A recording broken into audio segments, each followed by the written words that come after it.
গত মঙ্গলবার থেকেই শুরু হওয়া যুক্তরাজ্যের ক্যালিফোর্নিয়ার দাবানলে ক্ষয়ক্ষতির পরিমাণ বাড়ছেই।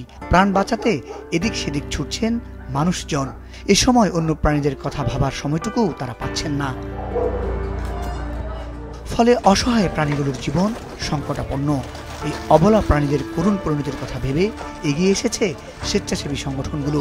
দাবানল থেকে পোষা কুকুর, বিড়াল, ঘোড়াসহ পোষ্য ও অন্যান্য প্রাণীদের উদ্ধার করে তারা নিচ্ছেন আশ্রয়কেন্দ্রে। প্রাণীদের নিয়ে আশ্রয়কেন্দ্রে সেবা করার মধ্যে এমনই একটি স্বেচ্ছাসেবী সংগঠন হলো প্যাসাডিনা হিউম্যান।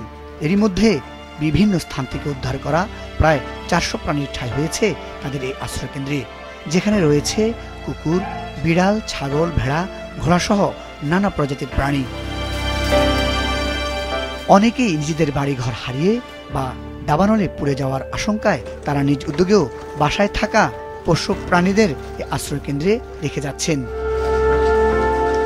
এসব প্রাণীদের চিকিৎসা, খাদ্য সহায়তা সহ বিভিন্ন সেবা দিতে রাত দিন পরিশ্রম করে যাচ্ছেন প্যাসাডিনা হিউম্যান আশ্রয়কেন্দ্রের কর্মীরা। নিজেদের ফান্ড থেকে অর্থ ব্যয় করা ছাড়াও আশ্রয়কেন্দ্রের কুকুর, বিড়াল সহ এইসব প্রাণীদের জন্য বিভিন্ন দাতা সংস্থাও পাঠাচ্ছেন খাবার ও চিকিৎসা সরঞ্জাম। মুজাহিদ সাকিব, মাছরাঙ্গা নিউজ ডেস্ক।